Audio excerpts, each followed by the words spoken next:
Your Excellency, we have been living under the oppression of kings for centuries, but when we heard that you have become the ruler, we have done all this voluntarily, and this is nothing new. And yes, when will all your goods arrive? I have brought with me the things I need. See, the Quran, the tablecloth, the sword, the mat, and a jar full of water. But father, how will he be able to live with such a few things? What is your name, son? Roseby, my lord. How old are you? I am 9 years old. You know, kid, when I was of your age, my name was also Roseby. What, really? But later, the Prophet chose the name Salman for me. That's a beautiful name.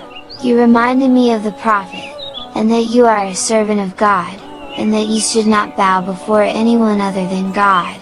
Well done, my child. Do you like to be a servant of God? Yes. So from today your name is Abdullah. Abdullah? Accept this gift from me. Thank you very much, my lord. You are such an intelligent boy. You can definitely show me the way to the mosque. The way to the mosque is from this side. Have you seen the Holy Prophet? I want to know about him. Tell me, do you know Najashi?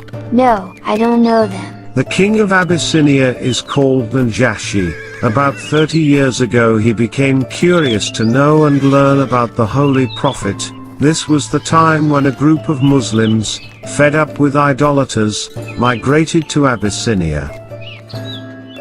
Najashi had asked the same question to their leader, whose name was Jaffer. So do you know what Jaffer said to them? No. The Prophet is a member of our nation, who has a high level of chastity and generosity. He called for monotheism and declared idolatry invalid.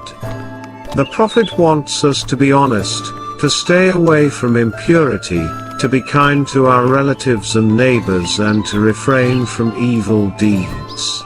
Abdullah, do you know towards which direction we pray? No, I don't know. So let me tell you about the Holy Kaaba. Several thousand years ago, the great prophet of God, Ibrahim, was commanded to build the Kaaba in a splendid and humble manner, so that it would be a place of worship for the one and only God. So Ibrahim and Ismail chose a valley between the mountains. Abraham and his son Ismail started building the Kaaba. When Abraham and Ismail built the walls of the Kaaba, he looked at the sky and prayed, Lord, make this city a city of peace and enrich its inhabitants who believe in you and the hereafter.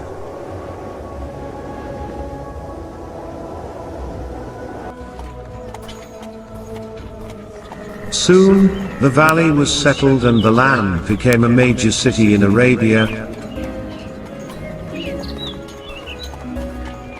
And then my son Abdullah, people used to come to Mecca every year from far and near to visit the house of God.